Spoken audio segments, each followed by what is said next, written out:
Ya llegaron Paco Cruz y Jaime Hernández, el querido Francisco Paco Cruz, autor del libro García Luna, El Señor de la Muerte, y el querido Jaime Hernández, editor de La Jornada Sin Fronteras en el gran periódico La Jornada. Salvo que ustedes digan otra cosa, maestros, estas reacciones no son normales. Se están poniendo el guarache antes de espinarse y el presidente, como gran provocador profesional, como ese ajedrecista de la política, les dice: ahí les voy a dejar caer una mañanera en el búnker el jueves, y se vuelven locos. Mi querido Paco, ¿cómo estás? Muy buenos días. Vicente, ¿cómo estás? Jaime, discúlpeme si no puedo hablar, la verdad es que ya tengo ganas de llorar. Ya sé que eso pega, ya sé que eso pega, y si no me salen 2 lágrimas, si no me voy a poder contener. Uno, mira, dos, pues no sé si ir a demandar o mejor pedirle a Xóchitl Gálvez consejos para armar unos legos contra el presidente, para armar un búnker ahí. Ya no sé verdaderamente qué es como de chiste, ¿no? Es como de chiste, comunicadoras de ese nivel, una académica, dicen ellos, del ITAM, un comunicador, yo les digo que son esos monstruos que nunca voltearon hacia abajo. No, la verdad es que es un mundo al revés, no lo entiendo, Jaime, no lo entiendo, Vicente. Sí, yo creo que es un poco de nostalgia, ¿eh? Recuerda, son los personajes que querían hacer a García Luna presidente, son los personajes que querían hacerle una imagen de salvador de la patria, en aquellos días violentos verdaderamente, en el que cada uno de nosotros sí podía ser actor involuntario principal de una de esas matanzas que había todos los días por las calles. Ellos se comprometieron a no divulgar nada, a cambiar la narrativa de la violencia. Y mira, habría que investigar después de aquella reunión, con más de 700 medios eran, habría que investigar y cómo se se dan las noticias sobre la violencia y cómo cambia. Hay que verlo, sí cambió. Entonces, estos hombres que le estaban construyendo a Genaro García Luna la imagen del salvador de la patria, en todo ese baño de sangre que había todos los días, en todo el país, en todo el país. Yo recuerdo 72 matanzas colectivas con Felipe Calderón Hinojosa. Y ahí no incluye el ABC, la guardería del ABC, que es otro tema tan grave que manipularon a la Suprema Corte de Justicia de la Nación para tapar el caso, ocultarlo y dejárselo al silencio de la historia, que nunca se los va a perdonar y nunca lo va a callar la historia. Yo voy a citar a Jaime, no textual, pero a parafrasear, ¿sí? Cómo borras la sangre de las paredes, cómo borras toda esa sangre de las matanzas colectivas de este país, pero es nostalgia, de veras. Mira, lo querían hacer presidente de la República, se les cayó todo.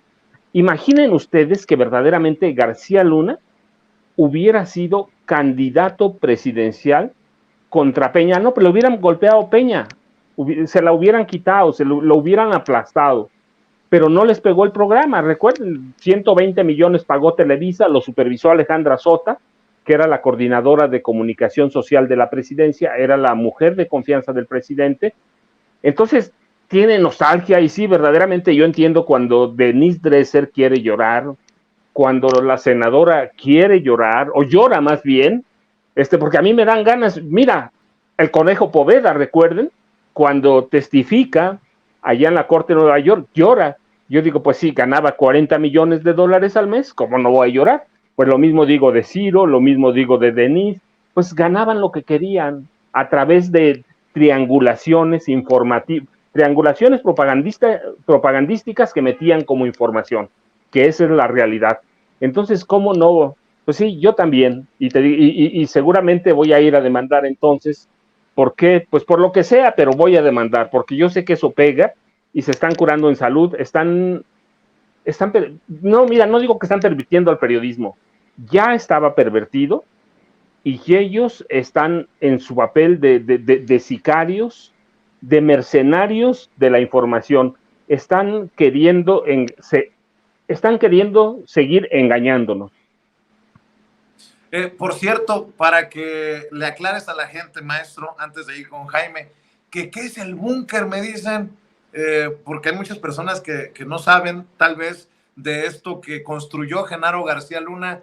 ¿Por qué no nos das una claridad de qué es el búnker, maestro? Estaba destinado a ser el centro de inteligencia y mando del presidente de la República en caso de una guerra mundial, en caso de un ataque nuclear a México, en caso de un huracán un sismo de 10 grados en la escala, en caso de una revuelta civil. El presidente tenía ahí en el búnker su centro de mando, tenía salidas para cualquier lado, hacia Toluca, hacia la Ciudad de México. Sí, el presidente tenía un centro, el presidente Calderón, para eso lo estaban anticipando. Entonces, es una construcción que iba a ser eso. Estaba destinada a ser el centro de mando del presidente Felipe Calderón en caso de un ataque a México. Y yo estoy pensando, mira, desde que en esa época ya vislumbraban o atisbaban que podía haber un ataque de Estados Unidos y declaraban a los grupos narcotraficantes o a las organizaciones del crimen organizado organizaciones terroristas en Estados Unidos. Estoy vislumbrando que más o menos eso era para aguantar de veras un sismo de 10 grados, un ataque con armas de alto poder, y que nunca se desconectara el presidente. Era el centro de mando de alta inteligencia con tecnología nunca vista en México. Los israelíes ahí se iban a hacer multimillonarios. Eso era el centro de mando y tenía capacidad para aguantar semanas ahí abajo en los subterráneos. Ese es el búnker, un centro de defensa, comando e inteligencia de México que iba a servir al presidente Felipe Calderón en caso de cualquier ataque, incluido alguno terrorista. ¿Cómo ves, mi querido Jaime, entre el enojo de Ciro Gómez Leiva porque el presidente anuncia una mañanera en el búnker el jueves, entre las demandas de Denise Dresser por las mañaneras y entre un Jorge Ramos que dice que el gran fracaso es de López Obrador? Ayúdame a entender esto. Por cierto, lo de Jorge Ramos es verdaderamente lamentable, que diga que el gran fracaso es del presidente Andrés Manuel López Obrador y que pregunte ¿hasta cuándo será usado el juicio contra García Luna para tratar de justificar las fallas en la actual estrategia de seguridad? Culpar a los gobiernos anteriores por la actual violencia en México no es una solución, es una excusa, y así no se puede gobernar un país como el nuestro. Híjole, y este es el gran periodista mexicano en Estados Unidos. Pues qué chafa el análisis, mi querido Jaime, pero bueno, voy contigo para escuchar tus comentarios, tus opiniones. Bueno, en el caso de esta mujer que realmente cada día va a más, yo quisiera no centrarme tanto en ella como lo que representa en términos conceptuales y de estrategia mediática. Esta mujer, Denise Dresser, siempre ha formado parte del denominado Círculo Rojo, del que formaban parte, ya saben, los grandes gerifaltes, ¿no? Columnistas, académicos, gente que defendían, apuntalaban el régimen, justificaban todo, Raimundo Riva Palacio. Durante estos periodistas, durante el calderonato, incluso muchos de ellos fueron al búnker, les gustaba codearse con estos personajes del poder. Y luego, durante la presidencia de Enrique Peña Nieto, pues hicieron más de lo mismo, ¿no? Pero a mí el problema de fondo, el problema conceptual, que a mí me dice mucho, si te das cuenta, todos los ataques de Denise Dresser, todos los ataques de Raimundo Riva Palacio, todos los ataques de Ciro Gómez Leiva, de Carlos Marín, están dirigidos básicamente contra este presidente y su administración. Y eso es lo que caracteriza a la prensa de derecha. La prensa de derecha siempre va a servir para apuntalar en tiempos de gobierno, cuando les toca estar en el gobierno, y cuando están en la oposición les toca convertirse en punta de lanza. ¿Por qué nos diferencia? ¿Qué nos diferencia a los periodistas de derecha de los periodistas de izquierda? A los periodistas de izquierda nos jode, nos pudre el tema de la desigualdad social. A los periodistas de izquierda nos molesta mucho tener una injusticia que no tiene nada de justicia, ¿no? Que está vinculada a poderes del corruptos, de las grandes corporaciones, partidos políticos, narcopolíticos. Pues eso no nos incomoda mucho a la gente de izquierda. Pero a la gente de derecha, como Denise Dresser, como Ciro Gómez Leiva, les molesta mucho que toquen a quienes los convirtieron en las grandes figuras. Trátese de Genaro García Luna, trátese de Calderón. A ellos les importa poco el tema de la desigualdad. A ellos les importa más defender un feudo como el aparato de justicia con la señora Norma Piña. Todo esto, toda esta gente van a defender esto. Y si acaso existe algún tipo de ataque que se pueda confundir con algo de izquierda, por ejemplo, el caso de Denise Dresser, que se metía consecutivamente con Carlos Slim, era porque Carlos Slim representaba a otro jefe que competía con otros intereses, ¿no? Y ahí sí se metía Denise Dresser, ¿no?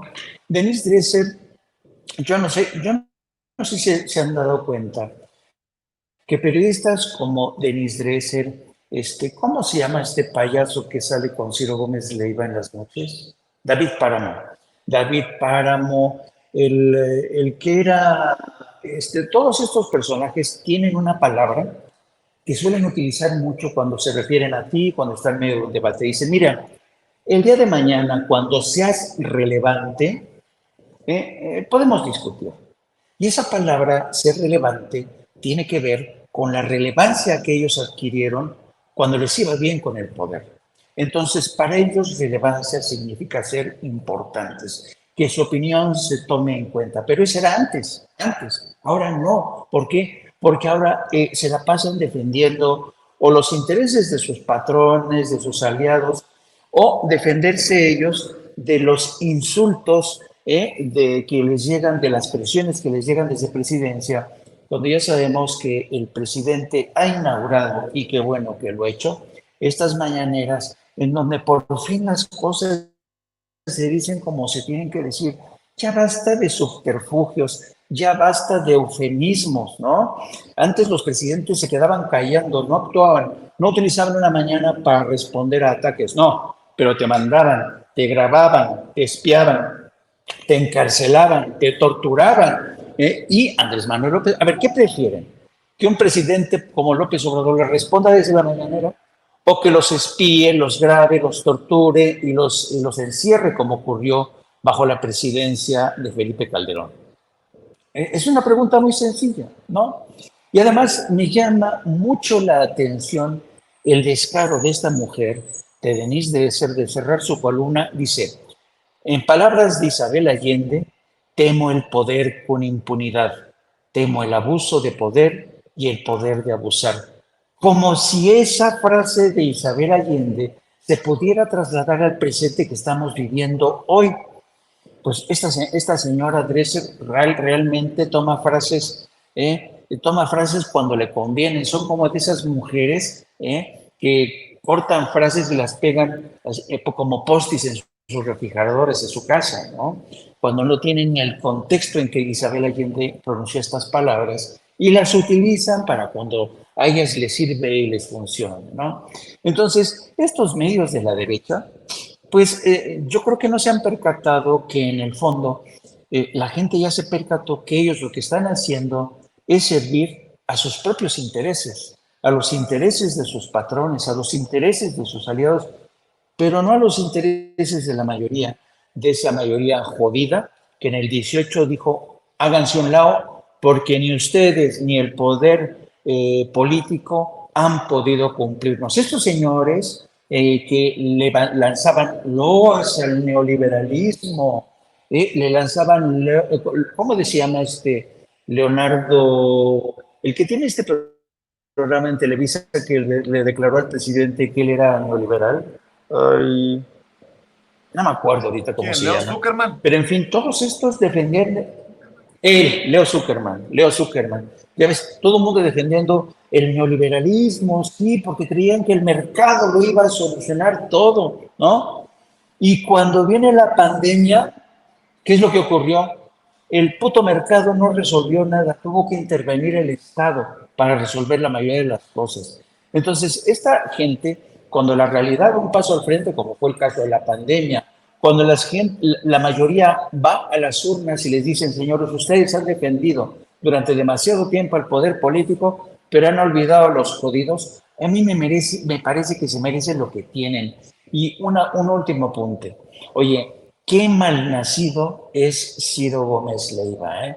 Y digo malnacido porque se dice que es de la gente agradecida ser bien nacidos, es de bien nacidos ser agradecidos. El atentado que sufrió Ciro Gómez Leiva, que ya te acuerdas que nos narró cómo se fue corriendo y a llorarle a la residencia del líder priista que quizá ha tenido más poder en este país, va y se refugia en la residencia de este personaje y en cuestión récord, en un mes, las autoridades consiguieron encontrar quiénes estuvieron detrás de él, quiénes dispararon, quiénes urdieron y sugieren que pudo haber sido el líder de un cártel. Oye, yo estaría agradecidísimo como si acaso el gobierno resuelve en un mes un atentado contra mi vida. Pero ¿qué es lo que hace Ciro Gómez Leiva? Se suma a esta campaña de denostación contra el gobierno de Andrés Manuel López Obrador, porque, como dirían los del PAN, si se meten con uno de nosotros nos vamos a defender y vamos a unir fuerzas. Son patéticos, querido Vicente, querido Paco. Así es, y bueno, para hablar del papel de Genaro García Luna, mi querido Paco, ayúdenme con el audio, compañeros, por favor, ayúdenme con el audio. Hay que mencionar que en una entrevista, la secretaria de Seguridad Ciudadana, Rosa Isela Rodríguez, mi querido Paco, hizo una declaración que a mí en lo particular me parece horrorosa, no por lo que dijo, sino por lo que significa. Dijo con el chamuco, la secretaria Rosa Isela Rodríguez, que en la Secretaría de Seguridad Pública de Genaro García Luna se planeaban y orquestaban los secuestros. Imagínense el nivel. Lo dice la actual secretaria, que en tiempos de García Luna, en la Secretaría se planeaban y se orquestaban los secuestros. Válgame Dios, Paco. Vicente, Jaime, no, eso es terrible, ¿eh? Pero además es una verdad que es comprobable. Mira, cuando, eso lo dice ahora, pero en 1994, en diciembre, cuando el presidente Ernesto Zedillo tomó posesión, tenía dos prioridades. Una, atender el narcotráfico como tal, y la otra, los secuestros. Lo primero que hizo fue, ¿recuerdas? Presentar una iniciativa de ley para renovar el Poder Judicial Federal, es decir, votar a la Suprema Corte de Justicia de la Nación, lo que vota, porque era una corte salinista la que le heredaban, y renueva la corte y entonces se enfoca en dos cosas. El primero, el narcotráfico, sin conocer el problema, sin saber cómo venía, sin entender nada, toma una decisión que viene a ser crucial para este país. Saca de los cuerpos élite del ejército, saca al equipo Z para combatir al narcotráfico. ¿Y sabes cuándo regresan los Zetas al cuartel? Nunca. Así que le da nacimiento a los Zetas por ignorancia, eso fue. Por ignorancia, por irresponsabilidad, porque su familia, la familia de su esposa, estaba involucrada también en el narcotráfico, hay que decirlo. La familia de Nilda Patricia Velasco Núñez, su papá y sus hermanos estaban involucrados en el narcotráfico. Había denuncias, y eso el licenciado Gutiérrez Priego lo conoce el problema, que en parte por eso encarcelan al general José Gutiérrez, al Jesús Gutiérrez Rebollo, porque denuncia que hay un involucramiento de la familia de la esposa del presidente, los hermanos y el papá, con el cártel de los Amezcua. que era el cártel que movía más anfetaminas en este país. Sí, de ahí viene, y bueno, podemos hacer un seguimiento, pero finalmente llegar ahí al fentanilo y al mencho. Fíjate, lo que es así, podemos reconstruir la historia y vamos a llegar al mencho, pero llegamos a la familia de Cedillo y él, de una irresponsabilidad o en un intento por ayudar al cártel de su esposa, saca al equipo Z del ejército, lo mete a combatir el narcotráfico, pero no lo combaten. En realidad lo que hacen es que se quedan, y ya sabes que se crea con Cedillo, finalmente, bueno, en el proceso, se crea uno de los cárteles más sanguinarios, más crueles y más violentos que ha tenido este país, que es el de los Zetas. Y el otro punto que tenía era atender los secuestros. Había quejas de la comunidad española de que tenían secuestros de alto impacto y que ellos eran las víctimas. Entonces, Cedillo lo que hace es hacer una consulta mala, pero la hace. Y le dicen, señor, pues aquí tenemos a Genaro García Luna, que es un especialista en estos temas, inteligencia, contrainteligencia, seguridad nacional. Le ayudó al presidente Carlos Salinas de Gortari a resolver lo de Chiapas y nunca dijo nada y se escondió los expedientes y solamente él sabe qué pasó allá. Es un hombre discreto, así que podemos contar con él. Y la banda, ¿recuerdas? La banda que más tenía presencia era la de Daniel Arismendi López, el Mocha Orejas. Y en 95 se conforma un grupo élite encabezado por Genaro García Luna. Genaro García Luna en realidad no combate al Mocha Orejas, lo combate un comandante del Estado de México que se llamaba, ya se murió, Alberto Pliego Fuentes, y después de 3 años, casi 3 años, el comandante Pliego Fuentes detiene al Mocha Orejas y lo entrega vivo, no lo mató. Pero Genaro García Luna en esos 3 años aprendió cómo operaban las bandas de los secuestradores, y a partir de entonces él organiza todas las bandas de secuestradores en este país, que tenemos el caso más conocido, ya lo saben, el secuestro de Florence Cassés, y el segundo, que no lo mencionamos, pero me gusta hablar de eso porque lo conozco a fondo, la banda que secuestró a Rubén Omar Romano, el director técnico de Cruz Azul en ese momento, y que era una estrella de fútbol, y que le sirve para encubrir el asesinato del secretario de Seguridad Pública en el gobierno de Fox, Ramón Martín Huerta. Entonces él se encarga a partir del 95, 96 de crear todas las bandas de secuestradores que hay en este país, y por eso es lo que dice la secretaria de Seguridad Ciudadana, Rosa Isela, es terrible. Adentro del gobierno, primero de la AFI y luego de la Secretaría de Seguridad Pública, operaban las bandas del narcotráfico, así como algunos de los allegados a Genaro García Luna negociaban con un cártel o con otro, o Luis Cárdenas Palomino se convertía en el hombre que orquestaba muchas cosas, o Linda Cristina Pereira Gálvez, que se vuelve clave para el lavado de dinero.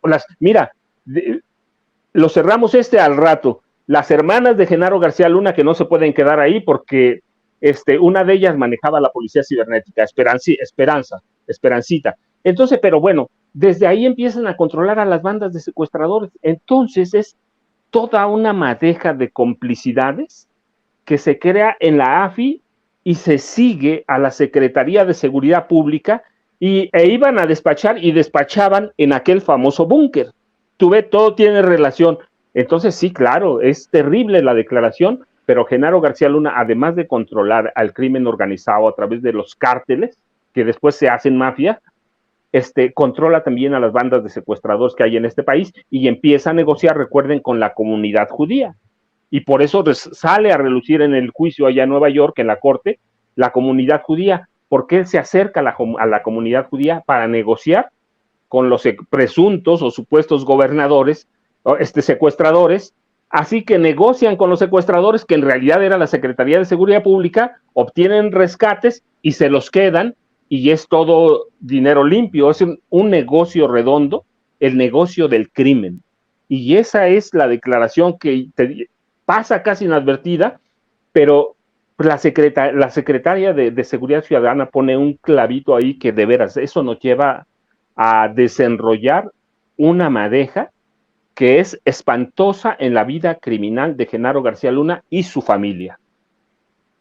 Y bueno, hay muchas cosas que incluir en este diálogo, mi querido Jaime, porque la cosa se está poniendo color de hormiga del lado estadounidense. En el Congreso de Estados Unidos ya se está pidiendo una investigación para ver si el dinero de los contribuyentes era usado por García Luna a través de la DEA y el FBI.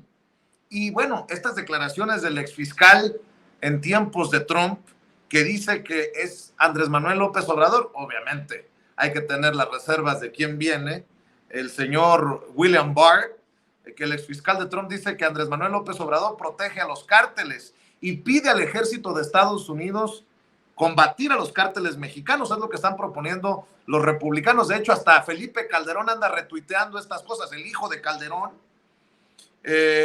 Bueno, sigue el golpeteo desde Estados Unidos contra el gobierno, el presidente Andrés Manuel López Obrador. Luego, y todo esto definitivamente es consecuencia, reacción al veredicto de culpabilidad contra Genaro García Luna. A eso súmale que ya el gobierno de Estados Unidos, las autoridades están investigando este secuestro de 4 estadounidenses en Tamaulipas. Ya el propio Ken Salazar, el embajador de Estados Unidos en México, se ha reunido, tenemos entendido, con el presidente Andrés Manuel López Obrador luego de este secuestro de 4 ciudadanos estadounidenses. La cosa no está así de enchilame otra, está complicadita, no es miel sobre hojuelas, mi querido Jaime, pero va de la mano con pues este sentir de la política estadounidense hacia México, ¿no? Sí, fíjate, ahora que estaban hablando el presidente, me llamó mucho la respuesta, me llamó la atención el presidente de la República cuando dijo que evidentemente estas declaraciones tanto de Barr como de algunos congresistas, especialmente de Texas, tienen que ver con politiquería. Y tiene toda la razón del mundo. Mira, en el caso de William Barr, mira, para que no sepa, William Barr ha sido uno de los fiscales más corruptos, más desafiados y peor informados en lo que tiene que ver con México. William Barr fue el que causó un desastre cuando el movimiento de Me Too, que protestaba contra las políticas de Donald Trump, jóvenes universitarios de todas, llegaron de distintas partes del país a la Casa Blanca, y a William Barr se le ocurrió llamar a la Guardia Nacional y además crear una especie de un cerco de seguridad en torno a la Casa Blanca. De ese calibre es este personaje, un troglodita, un hombre que le permitió a Donald Trump hacer lo que se le pegaba la gana, que encubrió muchas de las actividades de Donald Trump ilegales. Fue uno de los hombres que alentó el golpe de Estado de Donald Trump, el fallido golpe de Estado de Donald Trump. Así es que si Felipe Calderón quiere retuitear las tonterías de este personaje, allá él. Pero mira, vámonos a la cuestión de fondo que tiene que ver con esta renovada indignación de algunos congresistas y senadores de Estados Unidos para que el ejército de Estados Unidos intervenga en México con operaciones para terminar la denominación de organizaciones terroristas, la designación del fentanilo como arma de destrucción masiva. Mira, esto no es la primera vez, ¿eh? Este llamado a la intervención de México se produce de forma cíclica. Por ejemplo, cuando estaba Felipe Calderón como presidente de la República, se creó este espantajo, este fantasma que decía que había organizaciones terroristas que se estaban asociando con los cárteles de la droga. Y de hecho Felipe Calderón ha presumido que él consiguió detener, capturar a un terrorista que pertenecía a los cuerpos de operación en ultramar de las guardias rojas iraníes, de las guardias iraníes, y entonces para que buscaba aliarse con el cártel de los Zetas para atentar contra el embajador de Arabia Saudita en Washington. Bueno, no, fue una noticia, imagínate, 2 meses. Carteles mexicanos se asocian con terroristas iraníes para matar al embajador. Y eso lo presumió Felipe Calderón. Dijo, mi gobierno detuvo a un terrorista que estaba aliándose con los cárteles de la droga. Y sabes que después de la investigación que se hizo, se descubrió que el supuesto terrorista era un ciudadano de origen estadounidense y quien había tramado todo eran agentes de la DEA que se hicieron pasar por agentes de los Zetas. O sea que al final el del día el Departamento de Estado tuvo que rectificar y reconocer que México estaba haciendo todo lo posible para evitar que los terroristas se aliaran con los cárteles de la droga. En muchas ocasiones ha habido estos intentos de tratar de establecer este vínculo entre los cárteles de la droga mexicanos y los grupos terroristas. Bueno, pero yo me acuerdo mucho de una intervención que para mí ha sido una de las más lúcidas en el año de 2011 de un congresista demócrata por California.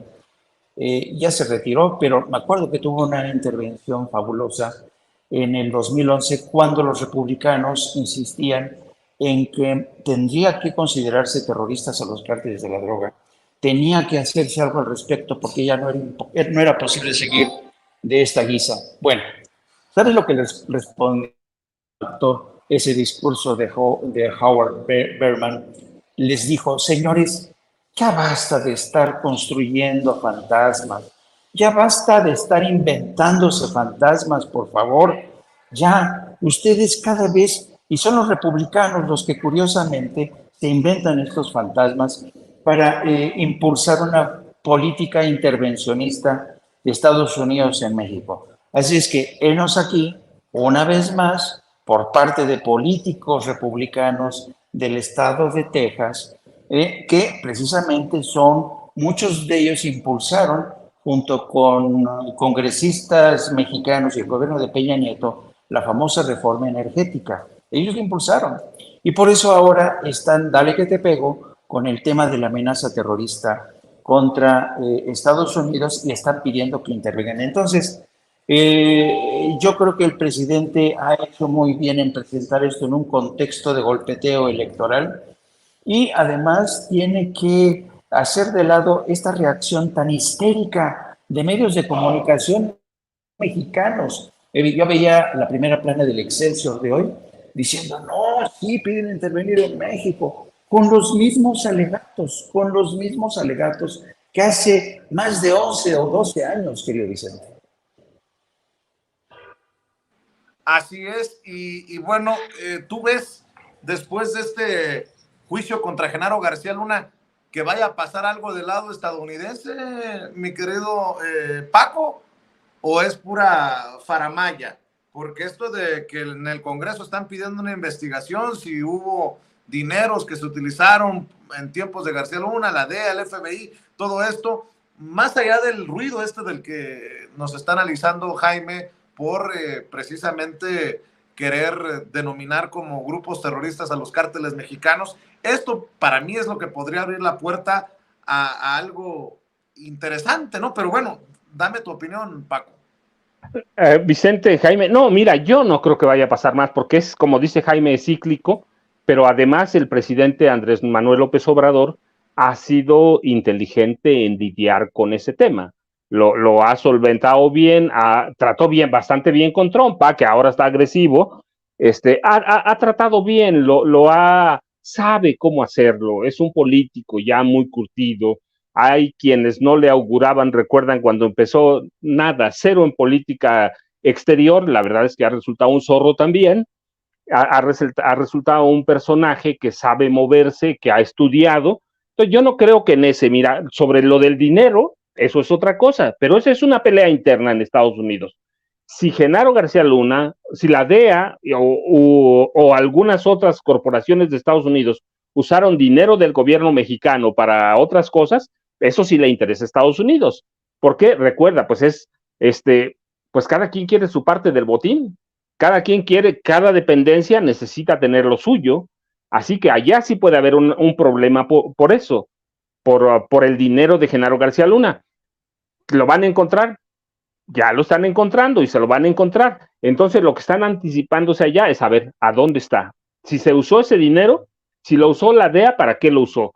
Si lo usó el FBI, ¿para qué lo usó? Si lo usó el Departamento de Inmigración o el Servicio de Inmigración, ¿para qué lo usó? No, el dinero es otra cosa. Ese sí lo van a pelear, pero no el que le van a quitar, se lo van a quitar a Genaro. Eso no me queda ninguna duda. Son dueños del sistema bancario internacional, conocen cómo funciona y cómo opera. Ellos operan los paraísos de lavado de dinero, los paraísos fiscales.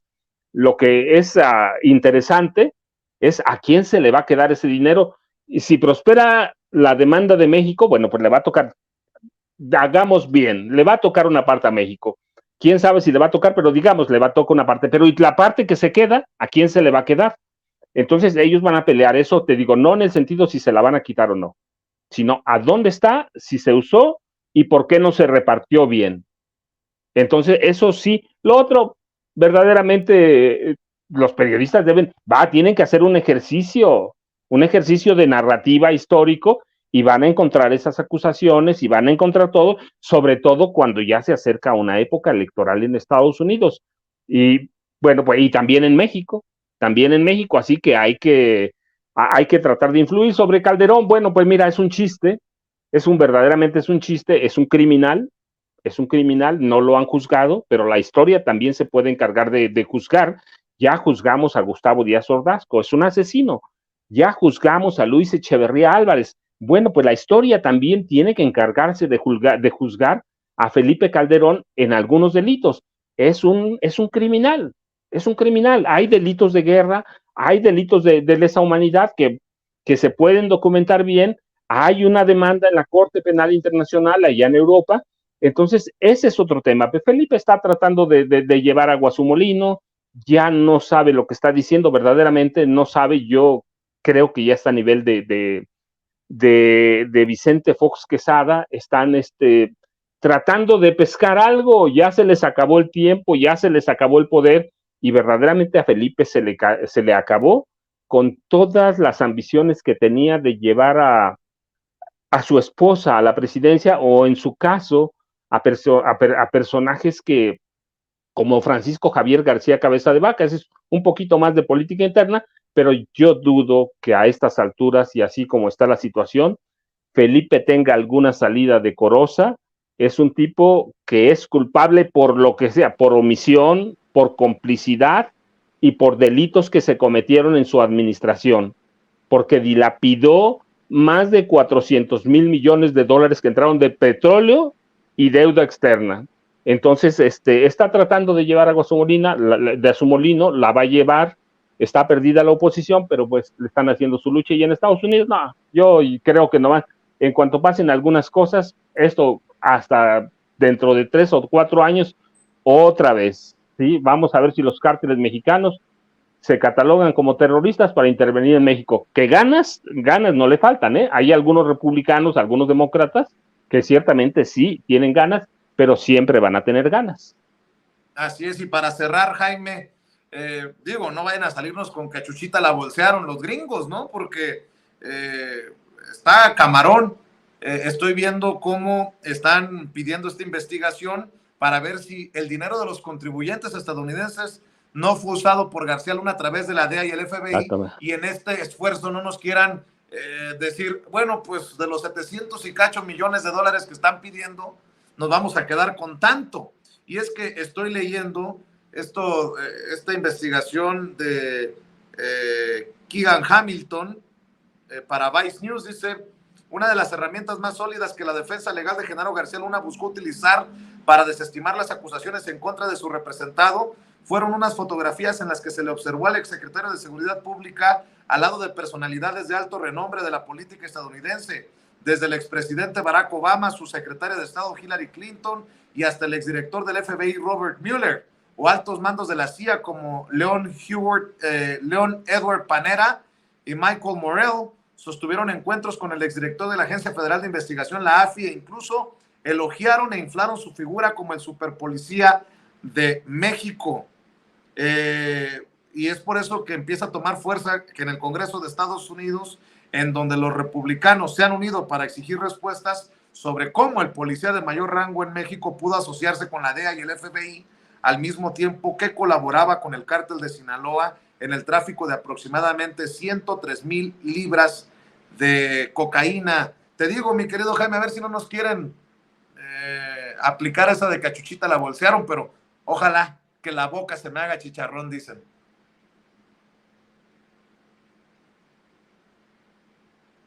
Bueno, creo que tenemos problemas con el internet del querido Jaime Hernández. ¿Con qué cerrarías, mi querido Paco? Sí, hay un tema que no debemos dejar pasar por algo. ¿Cuál es la pelea real en el INE? ¿Qué está pasando? Sí, bueno, sí, los salarios y el derroche, el dispendio, sí, pero no. Están peleando una estructura burocrática. Es decir, en el INE hay dos estructuras de poder. El Consejo General del INE, sí, y el Consejo Ejecutivo, la Junta Ejecutiva, que encabezaba Edmundo Jacobo Molina. Es decir, son dos estructuras de poder bien enraizadas, bien reconocidas. La Junta General Ejecutiva que manejaban Edmundo Jacobo Molina y Lorenzo Córdoba, que nada tiene que ver con el Consejo General del INE, sino con toda la estructura burocrática y con las famosas soples, ¿sí? Las famosas soples, o los órganos del Instituto Electoral en cada estado, y que se prestan no solo para el manejo del dinero burocrático, que son miles de millones que consumen tanto como los partidos, no, que se presta porque desde allí se pueden coordinar fraudes electorales, se pueden desviar recursos, se puede conocer el estado real de cada entidad en cuestiones electorales, y eso le da ventaja al PRI. Entonces, eso es lo que están peleando, pero ese es un organismo, la Junta Ejecutiva, que siempre la ha controlado el PRI. Antes de Edmundo Jacobo Molina, estaba Acero Solís, otro priista, sí, siempre la ha controlado el PRI. No es que hoy sea independiente, no, siempre Felipe Solís Acero era el que la controlaba.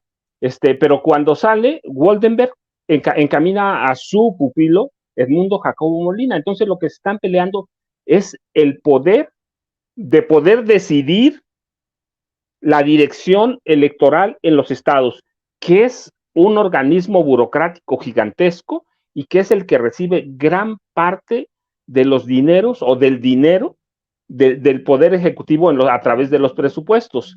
Entonces siempre nunca ha sido algo independiente, nunca nos vendieron una ilusión que era ciudadano con Woldenberg, que es bueno, ya lo vimos, de un priista, panista, y hay que ver la historia nada más. Felipe Solís Acero salió de ahí, pues también fue diputado federal, fue representante del PRI, fíjate, el presidente de la Junta o el secretario de la Junta Ejecutiva era representante del PRI, fue diputado del PRI y era un hombre muy cercano a Manlio Fabio Beltrán. Es decir, el PRI nunca soltó al IFE como tal, y es lo que verdaderamente hoy se está tratando de hacer. El resto que nos cuentan, pues ya es un cuento de narrativa de Lorenzo Córdoba con Ciro Murayama y algunos aliados que, bueno, han pervertido al instituto y que lo van a seguir permitiendo, pero nada más aclarar que eso es lo que pelean. El INE, el IFE nunca fue ciudadano, nos engañaron en una época, siempre ha tenido un control priista, y Lorenzo Córdoba y Edmundo Jacobo Molina, pues son los dos ejemplos,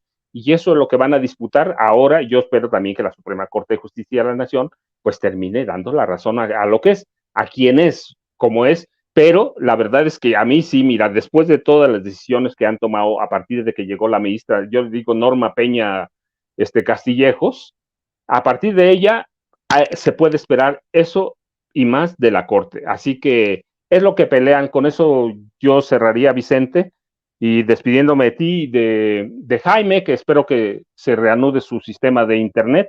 Y yo, ya saben, @ Paco Cruz Jiménez en Twitter, Francisco Cruz Jiménez en Facebook. Vicente.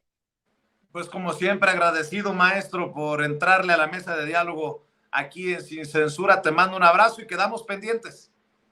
Sí, seguro. Sí, sí. Oye, Paco, por cierto, que vas a tener una presentación de libro en la Ciudad de México, digo, ya hasta me froté las manos, me saboreó esta posibilidad. Vas a estar el miércoles 15, o sea, sería el próximo miércoles, no este, sino el de la próxima semana, acá en la Ciudad de México, ¿no?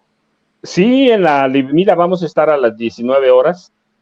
Fernanda Tapia es mi amiga, ellos coordinaron esa presentación con Planeta, y me avisaron hoy en la mañana, el 15 tenemos una presentación en la librería del Fondo de Cultura Económica, que está en Miguel Ángel de Quevedo, casi con Universidad.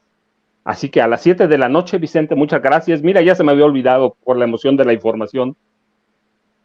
Pues ahí está la posibilidad de que vean la presentación con Fernanda Tapia y el maestro Paco Cruz de García Luna, El Señor de la Muerte, en el Fondo de Cultura Económica Octavio Paz, en la avenida Miguel Ángel de Quevedo. El número es 115, en la alcaldía Álvaro Obregón. Así que ahí nos vemos, no este miércoles, el de la próxima semana, y ahí le vamos a apoyar al maestro Paco Cruz. Por lo pronto, Paco, te mando un abrazo, pues, y que pases excelente tarde. Gracias, igual. Gracias. Bueno, déjenme ver y escuchar las mentiras de hoy de Ricky Riquín Canallín. No para de mentir. Ricardo Canalla, que debería, en lugar de